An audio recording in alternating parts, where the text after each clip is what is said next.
How to add a frame-by-frame edit in DaVinci Resolve. First of all, open your project in DaVinci Resolve and load the clip you want to edit onto the timeline.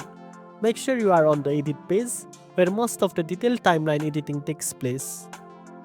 Next, zoom in on the timeline as much as possible so you can see individual frames clearly. You can do this by holding the Alt key on your keyboard and scrolling up with your mouse to zoom in. Then, move the playhead frame by frame to the exact spot where you want to make your cut or edit.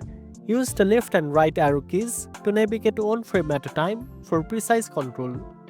After that, use the blade tool, which you can select by pressing the B key to cut the clip exactly at the frame where you want to make the edit.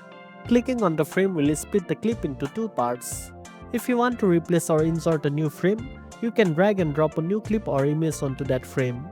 To fine-tune your edits, you can also use the inspector panel to adjust clip properties like position, scale, or opacity on a frame-by-frame basis. Finally, once you finish your frame-by-frame edits, make sure to review the playback carefully to ensure smooth transitions between the frames you edited. And that's it. Now you know how to add a frame-by-frame edit in DaVinci Resolve. If you found this video helpful, don't forget to like, share, and subscribe for more tech tips. Thanks for watching, and I'll see you in the next one.